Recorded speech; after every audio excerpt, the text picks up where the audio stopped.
Pues bienvenidos una vez más al canal. Estamos con Héctor Muedano, experto en finanzas corporativas. Ya les dije en el programa del martes que íbamos a tratar de traer aquí a un experto en todos estos temas. Y la verdad es que me hace bastante ilusión. Se lo decía él por LinkedIn cuando le traté de contactar, porque desde 2021 que vengo viendo sus vídeos en YouTube, al cual aprovecho esta cuña para que también lo podáis seguir a través de este canal de Bankruptcy, que se llama. Y bueno, bienvenido, Héctor. Nada, muchísimas gracias por la invitación. Bueno, son temas a veces complejos, mucha actualidad y que bueno, también es verdad que la información a veces si no se entiende del todo bien, pues puede causar dudas. Así que nada, muchas gracias por la invitación. Lo primero de todo, eres valencianista también, ¿no? Sí, sí, soy valenciano y valencianista, las dos cosas. Ahora me pilla un poco lejos porque bueno, yo resido y vivo en Austria desde hace 3 años, pero bueno, la verdad es que paso mucho tiempo por Valencia, me gusta mucho y bueno, pues lo disfruto bastante.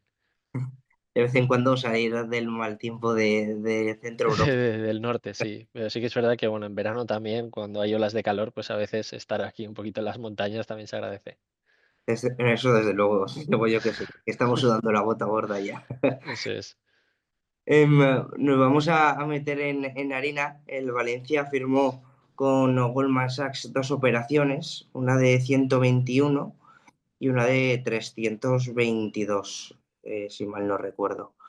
Te quiero preguntar en primer lugar respecto a la segunda que acaban de firmar y anunciar. Bueno, básicamente estamos hablando de dos operaciones, pero que al fin y al cabo engloban a una en su conjunto. Es decir, es una operación compleja porque tiene dos partes, pero que todo forma, digamos, un ente global, ¿no? Tenemos por un lado lo que sería la financiación grande, que esto ha sido pues una emisión de bonos a través de una sociedad a propósito vehículo, que es básicamente pues una sociedad que tú creas con un propósito específico que es la emisión de deuda y esa emisión de deuda va a cargo de unos activos, es decir, una garantía. Pues es como si yo tengo una casa y hago una emisión de bonos en las que pongo una garantía que son los alquileres de mi casa, ¿no? Esto por hacerlo muy sencillo. Pues en este caso concreto, pues lo que ha puesto el Valencia en garantía son los ingresos futuros del estadio. Entonces se estructura una operación en la cual estos derechos salen, digamos, del balance y de la contabilidad del día a día del Valencia y se sitúan en esta sociedad a cargo de digamos, la explotación y, digamos, de la obtención de todos estos ingresos, con la cual se van a pagar esta serie de cupones y de intereses por la financiación. Y luego, por el otro lado, una operación algo más pequeña, entendiendo pequeña, ¿no? En comparación, en la cual lo que se ha llevado a cabo pues, es una financiación puente, o lo que se conoce como un bridge, que es básicamente una financiación que tú utilizas actualmente, digamos, y que la utilizas de manera temporal para luego, pues, lo que sería, pues, poder cancelarla. Es decir, una especie como de financiación más cortita en la cual tú ya sabes concretamente cómo lo vas a pagar, que si no recuerdo mal, esta se va a cancelar o que tendrá, digamos, una parte de repago importante cuando se terminen de vender los terrenos actuales de la antigua Mestalla. Y digamos, pues como digo, dos operaciones, una más en largo plazo, con unos vencimientos, si no recuerdo mal, de unos 28 millones, perdón, de unos 28 años, y luego por el otro lado, pues una financiación puente en la cual tú lo que consigues es liquidez actual, lo utilizas más de manera operativa y luego por el otro lado, pues cancelas cuando este solar o esta parcela se haya vendido.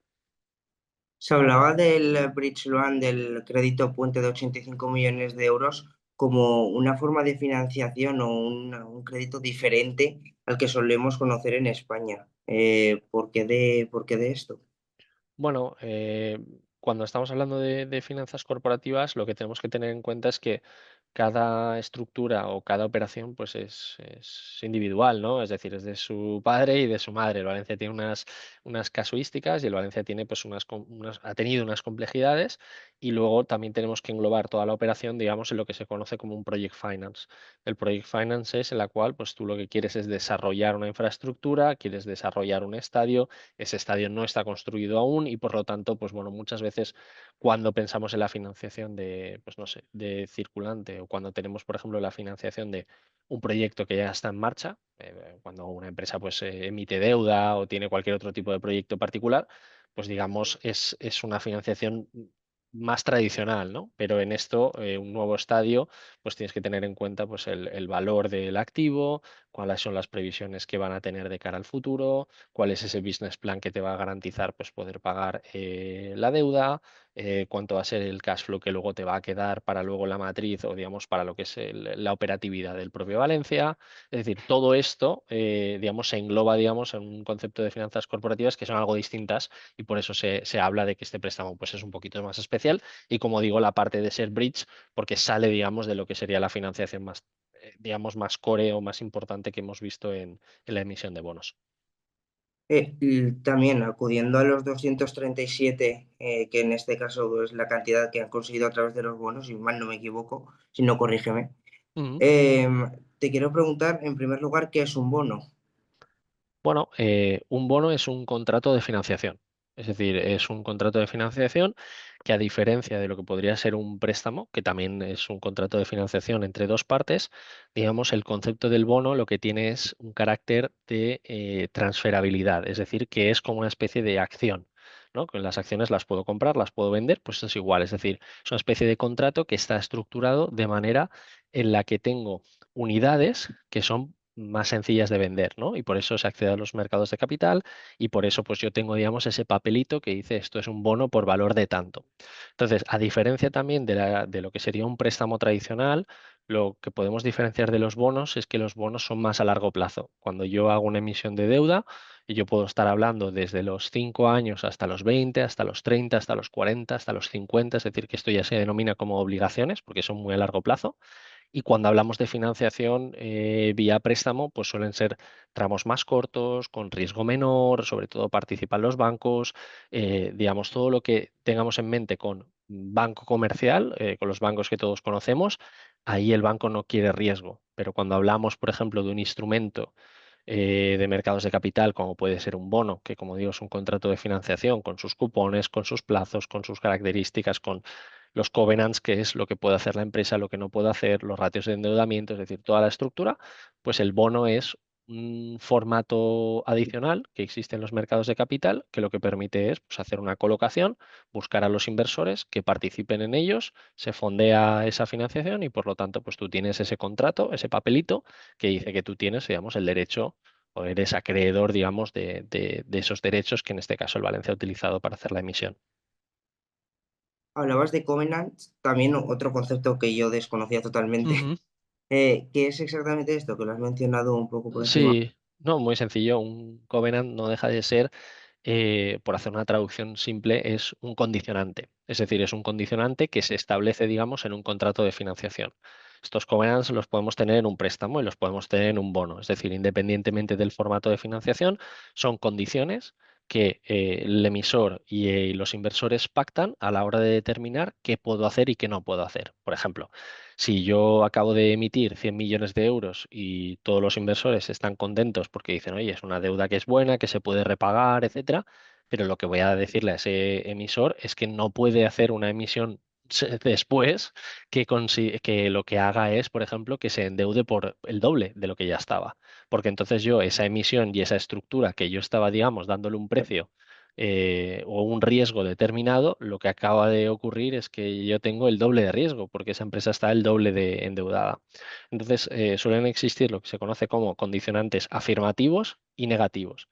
Afirmativos es lo que la empresa tiene que hacer y, digamos, negativos es lo que no puede hacer, ¿no? Pues un ratio de endeudamiento no puede estar por encima de tantas veces EBITDA, no puede hacer una emisión de, digamos, de una deuda que esté por encima en la prelación de cobro frente a la anterior, es decir, una serie de factores en este caso podemos llegar a ser muy, muy complejos, pero por hacerlo sencillo son los condicionantes de hacer y de no hacer que los inversores le establecen a los emisores cuando se hace una emisión de este tipo.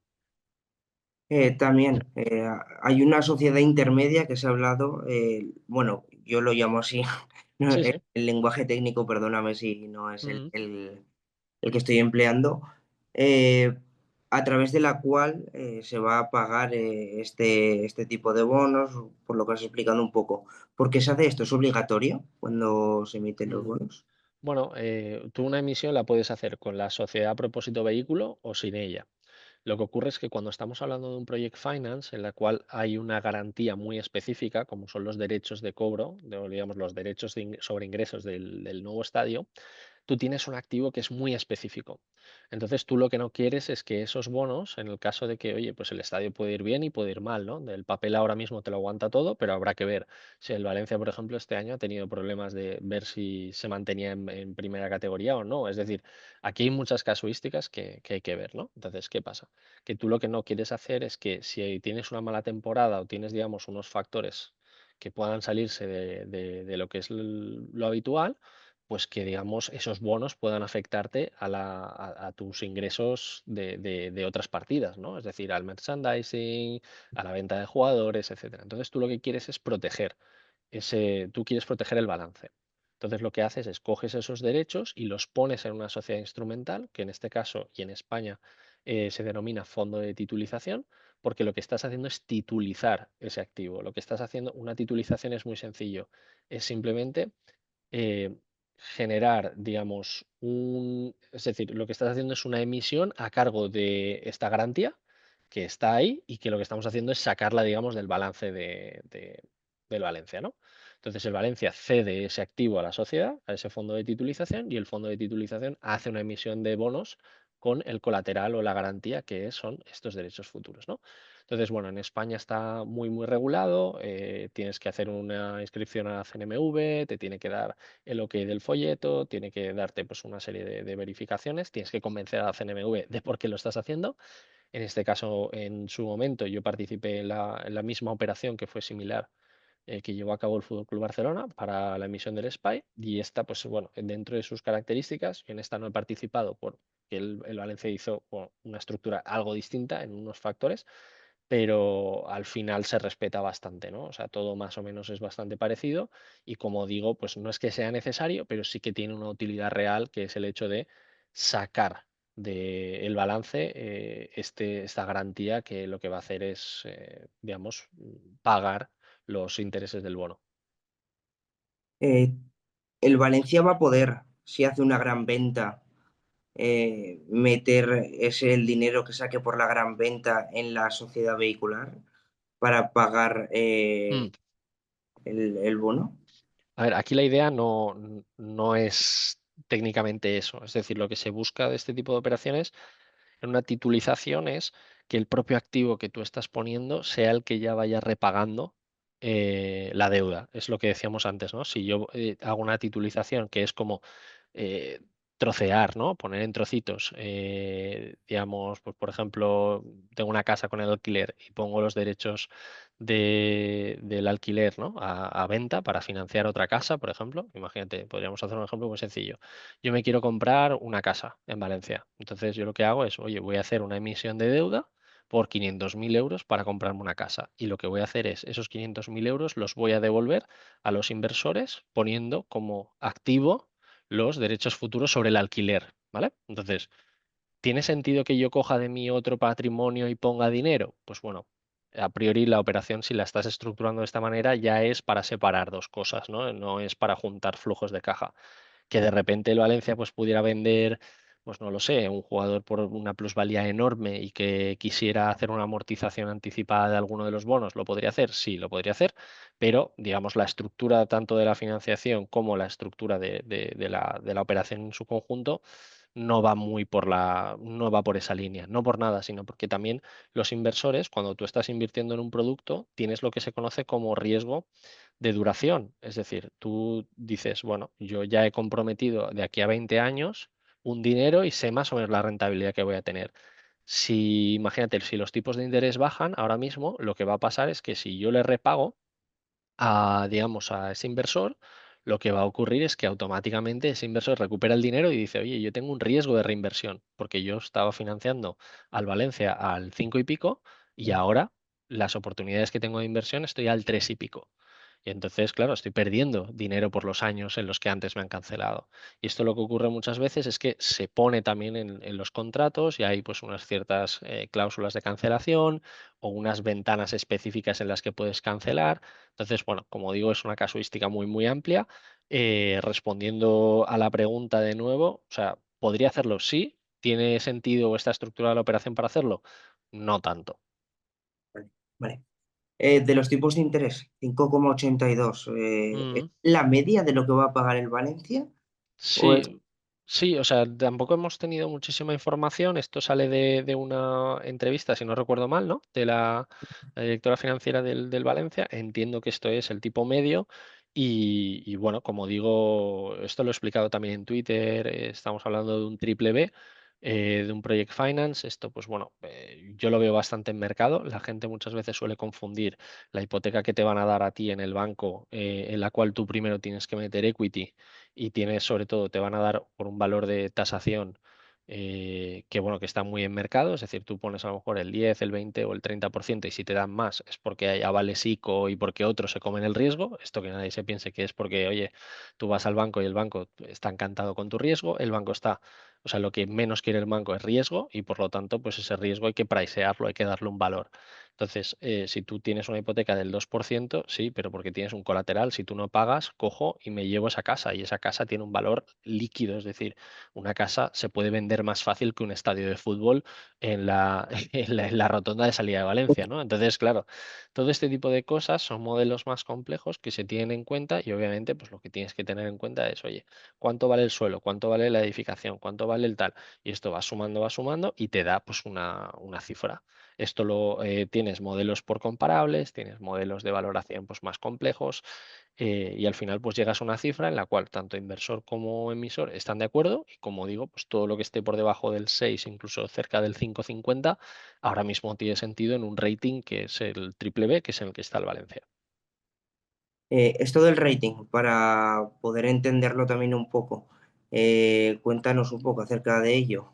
Sí, un rating es, digamos, un análisis de crédito que lo que hace es una agencia externa, le da una valoración o, digamos, le da una seguridad o certeza a que tú puedas impagar. Es decir, en un plazo de 12 meses o de X años, lo que hacen es un análisis con respecto a las posibilidades que hay que tú como emisor puedas generar un impago. Si tienes pocas, porque generas mucha caja, porque tienes un buen negocio, porque tienes poca incertidumbre, etcétera, te van a dar un rating más alto y por lo tanto tú con ese rating puedes irte también a los mercados a decir, oye, mira, tengo un validador externo que lo que dice es que todo esto que te estoy contando en una presentación de que soy muy bueno y de que voy a ganar 17 Champions, pues esto está ocurriendo, ¿no? Esto es real y tengo una base de, digamos, de afición, tengo una serie de ventas, esto va a potenciar esto, voy a generar locales comerciales, etcétera. Entonces tú le cuentas toda la historia y se refuerza, digamos, con ese análisis de rating que tiene dos patas, es decir, es una especie de matriz, una matriz cuantitativa y una matriz cualitativa. La cuantitativa, obviamente, son ratios de todo tipo que van muy en la línea de lo que se conoce como digamos, el servicio de la deuda. El servicio de la deuda es cuánto eres capaz de generar caja para poder pagar tus obligaciones financieras y esto se lleva, digamos, se hace a futuro, ¿no? Se hace como una especie de coges, digamos, todo el contrato y vas analizando año por año si con tus expectativas se cuadra la capacidad de generar la caja con respecto a lo que tienes que ir pagando y luego en el otro eje tienes factores cualitativos que dependen, como digo, pues eso, como si fuese una especie de fuerzas Porter, ¿no? De tienes competencia, tienes un buen negocio, tienes capacidad de subir precios, tienes, es decir, todo este tipo de cosas. Y pues en función de, pues si eres bueno en las dos partes de la matriz, pues tendrás un rating mejor. Y si tienes pues un negocio deficitario que no genera caja y que además pues tienes una directiva que no se entera de nada, pues tendrás un rating peor. Si no me equivoco, es el mínimo exigible para que inversores institucionales puedan acceder a los bonos. Sí, El digamos que los ratings están separados en lo que se conoce como grado de inversión y por el otro lado lo que se conoce como high yield o suele haber como un mal nombre que se le da que son los bonos basura y que son bonos de alto rendimiento. O sea, alto rendimiento pero también alto riesgo. Entonces esto lo que genera es que hay ciertos inversores institucionales que solo pueden invertir si son bonos de grado de inversión, ¿no? Después, si estamos en high yield, aparte de que nos van a cobrar más, no todos los bancos pueden participar, no todas las aseguradoras pueden participar, no todos los fondos de pensiones pueden participar y por lo tanto, pues se te va un universo muy grande de potenciales inversores y obviamente si hay menos oferta, perdón, si hay menos demanda en este caso de esos bonos o capacidad de tú poder ofrecérselo a más gente, pues vas a tener que pagar más porque hay menos gente que puede comprarlo. Sobre las opiniones que han ido surgiendo en Twitter, que muchas veces no es la vara, vamos, ni mucho menos la vara de medir en estos temas económicos, ¿qué te parece la operación que ha firmado el Valencia a nivel personal? Bueno, aquí esto lo he comentado en otros medios porque veo dos partes. La primera es necesaria, por lo tanto, desde ese punto de vista, correcto. Y sí que es verdad que no tiene sentido afrontar una operación de este estilo sin salir a los mercados de capital a pedir prestado. Es verdad que obviamente vas a pagar más por no haber hecho las cosas bien. Es decir, si el Valencia tuviese unas cuentas más saneadas, más capacidad de generar flujo de caja, se hubiese puesto las pilas cuando tocaba y hubiese hecho, digamos, o hubiese hecho un buen año, pues asegurando ingresos de Champions, etcétera, y tuviese una tendencia relativamente estable, pues obviamente los costes de financiación y toda la estructura hubiese sido mucho más barata, ¿no? Hablamos de que el estadio pues, ha tenido muchos años de inactividad y has tenido años en los que te has podido financiar a tipos mucho más bajos y sobre todo con el equipo incluso ganando títulos. Es decir, ha habido años, yo estuve por ejemplo en la final que ganamos contra el Fútbol Club Barcelona en Sevilla, pues seguía Marcelino, seguías teniendo una plantilla, etcétera. Es decir, había ventanas de liquidez en la cual, como digo, ese factor cualitativo te daba para poder presentar un proyecto en alza, ¿no? Ahora lo que pasa es que, claro, tienes un proyecto en el que durante media temporada has estado en descenso.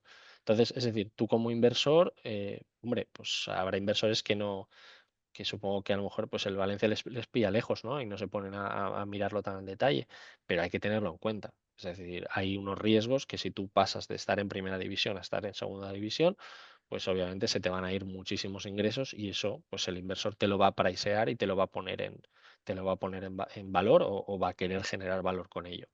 Entonces, como digo, por un lado necesario y por el otro lado, pues creo que para lo que hay ahora mismo se ha hecho en las condiciones o digamos en el contexto idóneo, con buenos profesionales, con buen asesoramiento y creo que no se ha podido sacar más de lo que había. Esto no quita, como digo, la crítica anterior de decir, oye, has tenido muchas oportunidades para hacerlo mejor, pero con lo que hay ahora mismo, pues bueno, pues oye, también es verdad que o sea, yo recuerdo hace muchos años, yo tenía pase en Mestalla y de hecho cuando se empezó a construir nos dieron la posibilidad de hacer una prerreserva Correcto. para poder tener ya asegurado tu pase. Y yo recuerdo, esto sería hace, vamos, hace un montón de años, que al final terminaron, digamos, como por descontártelo del pase del año siguiente. Nosotros teníamos 3 pases.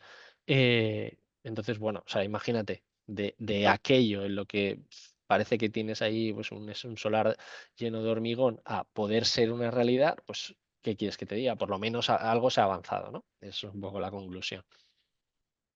¿Esta operación afecta en algo al límite salarial del Valencia en la liga?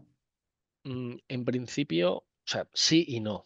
Es decir, no afecta tanto en cuanto es una operación que sale del perímetro de lo que es el límite de coste de plantilla deportiva, pero sí que afecta desde la perspectiva de que primero vas a tener un nuevo estadio, lo cual eso debe de generar más ingresos y eso por lo tanto te debe de afectar positivamente.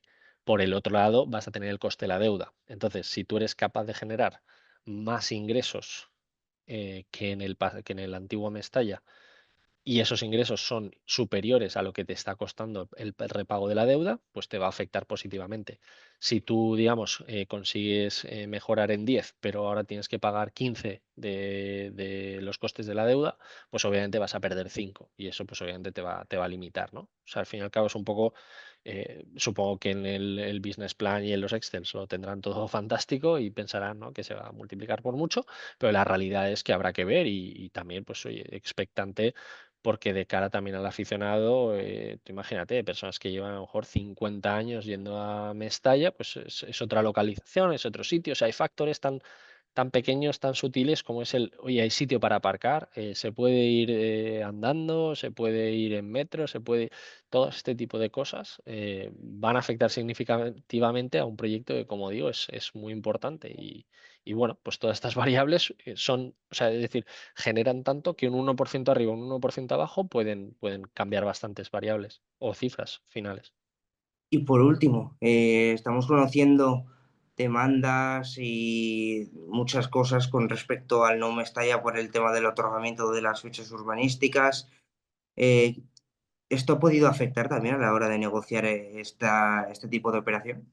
Sí, yo creo que llegaba un momento en el que ya no se podía ir más para atrás, o sea, o quedarse estancado. Es decir, llegaba un momento en el que ya tocaba un punto en el que, si no recuerdo mal, hubo problemas con el ayuntamiento en el que ya no estaban dispuestos a renovarle la ATE o, digamos, una serie de beneficios urbanísticos, porque dijeron, oye, si tú no eres capaz de cumplir ningún plazo ni cumplir ninguna mejora de lo que ya está anteriormente, pues yo ya no te voy a dar estos beneficios, ¿no? Entonces, bueno, yo creo que también ha afectado, como todo, los clubes como el Valencia, pues no están exentos de tener que lidiar con en este caso con el ayuntamiento, o digamos, con los diferentes entes públicos.